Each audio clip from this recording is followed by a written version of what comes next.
Where we going? We're about to go movies or not? Do not take your kids to watch this movie. I like magic. What the fuck did we just watch? Half of the fucking movie is about the Joker. Huh? But yeah, it's a decent movie.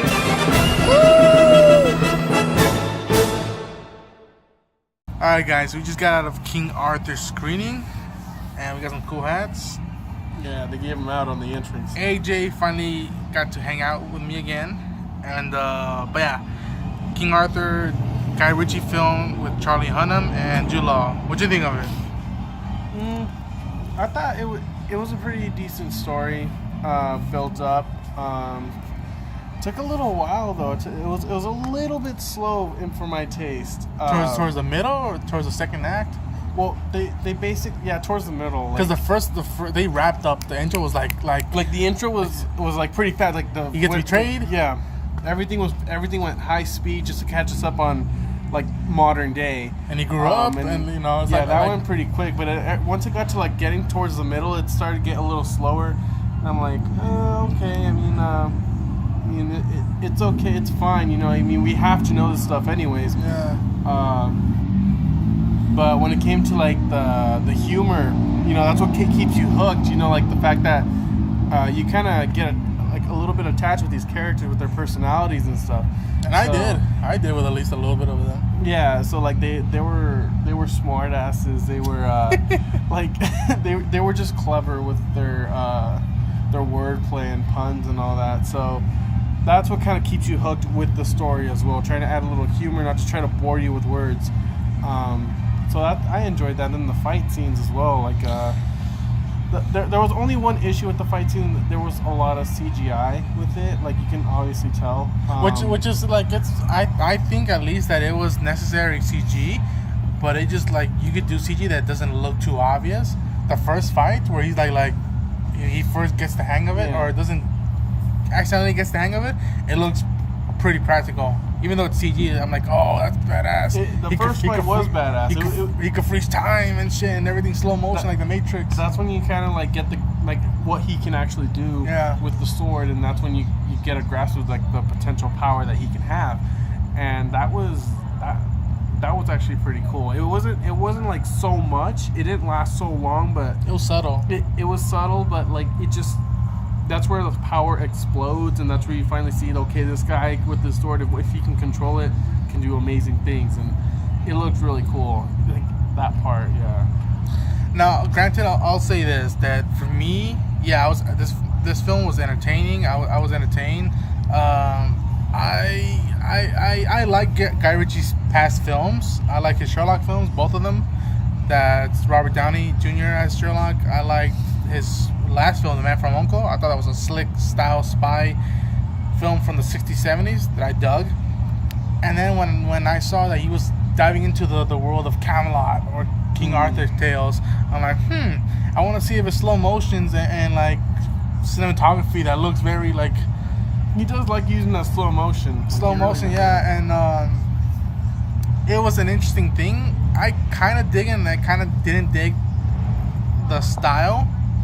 I don't know. It's weird. It felt weird because I'm like, ooh, I like this. I'm not passionate about this era, but like, I don't occasionally go back to see films that take place with riding horses and big Excalibur swords. Like all these. But interesting. This guy who's has a particular style. Diving into this world was interesting. Some stuff landed for me. Some stuff didn't. Again, going back to what you were saying, that there was a lot of CG stuff, and I thought to myself, maybe they flew to New Zealand or some European place, and they went to where the past castles were.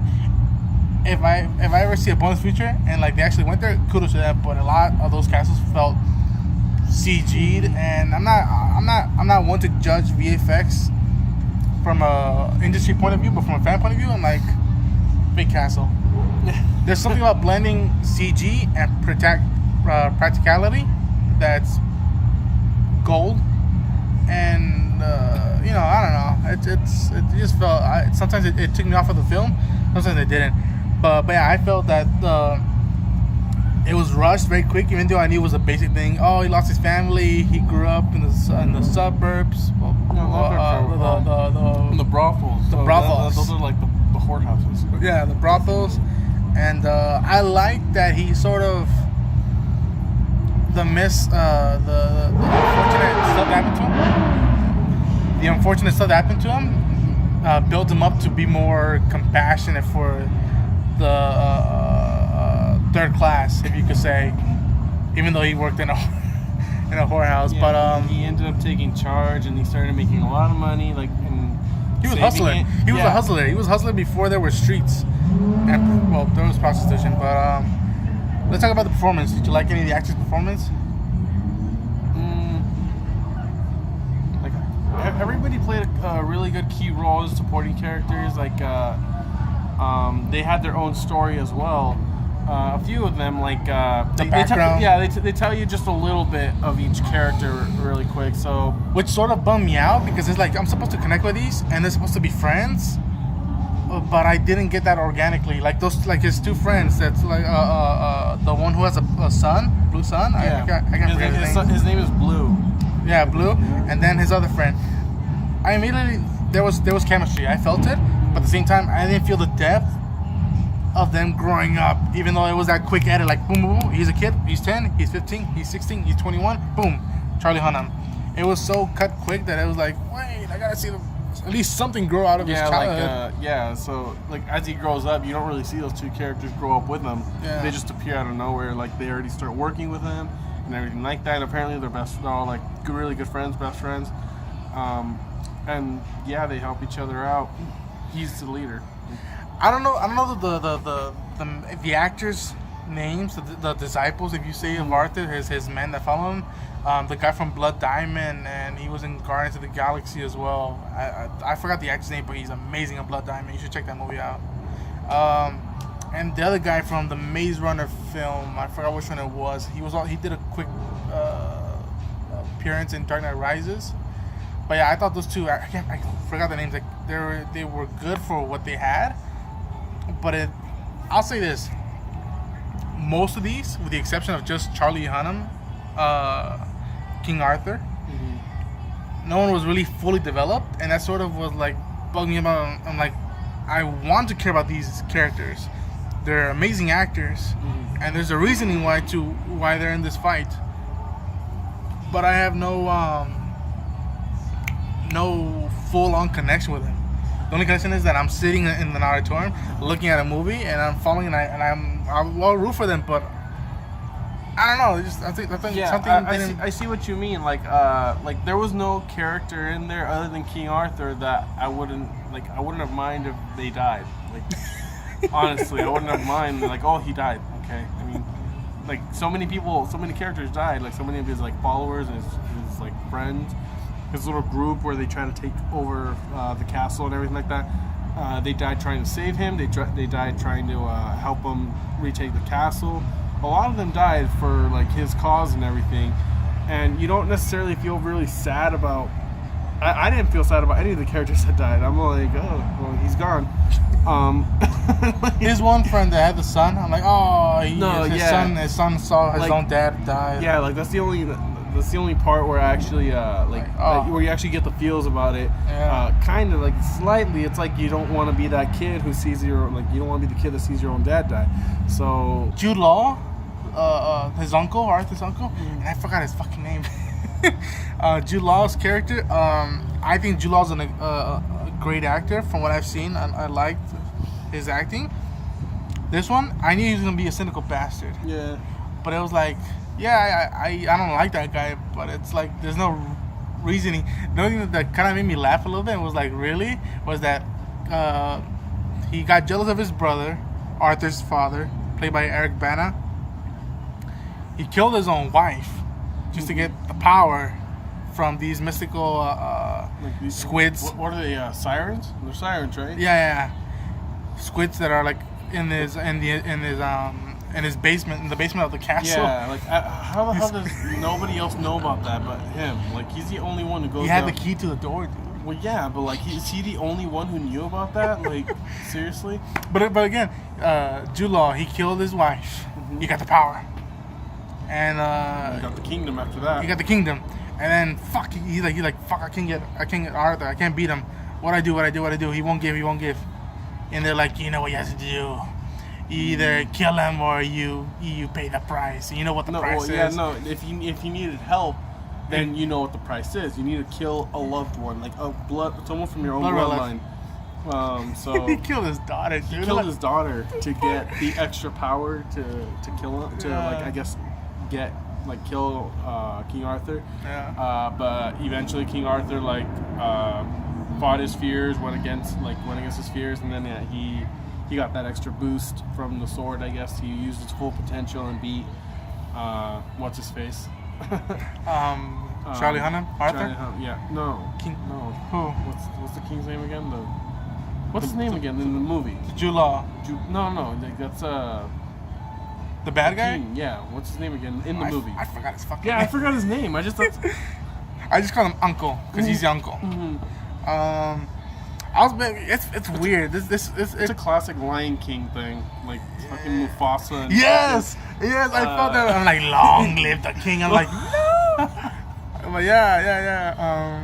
I love the Lion King, but it's weird that I was entertained with this film 75% of the time, and the other 25% I'm like,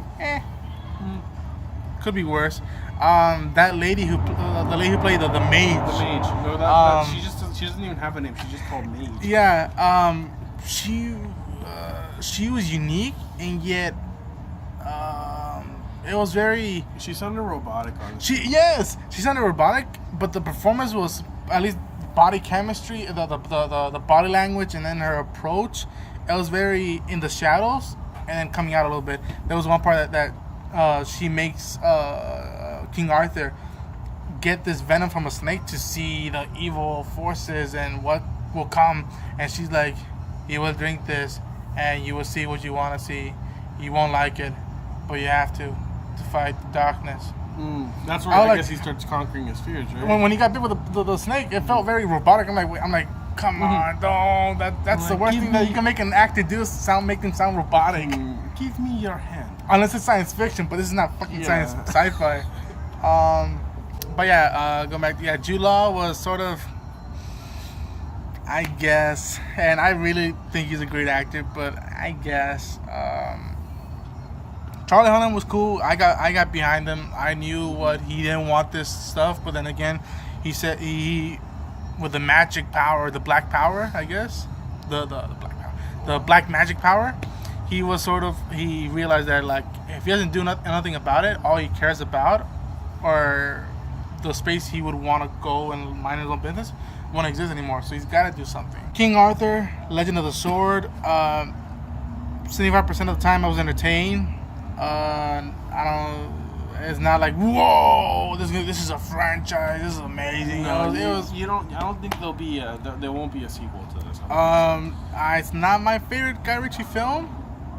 But what would you rate it? Give it a rating out of 10. Out of 10, I'll give it 6.5. 6.5. That's what I'm feeling. Yeah, 6.5, 7 out of 10. I had fun for the most part. I got behind it, but I just know it just felt too vague. Like the movie is okay when you first watch it, but after you watch it the first time, you don't really feel the need to watch it again. Honestly, I hate doing this, and I don't want all the movies to suck, but I don't know if it's rewatchable. That's what I mean. Like this movie isn't rewatchable. Yeah. You watch it once, it's like, oh, okay, fine, that was cool. Watch it again, no, that's what I give it a 6.5. If it's not rewatchable, it can't be a 7 or above. Fair enough. But yeah, that's gonna be our thoughts about King Arthur, Legend of the Sword. Thanks for the hats, Warner Brothers. But yeah, if you guys like the review, hit the like button, subscribe for more content. Leave any comments down below of your thoughts about the film. If you guys dig it, did not, and let's interact a little bit. Run on the chain. Major Cosmic. And I'll see you guys in the next video.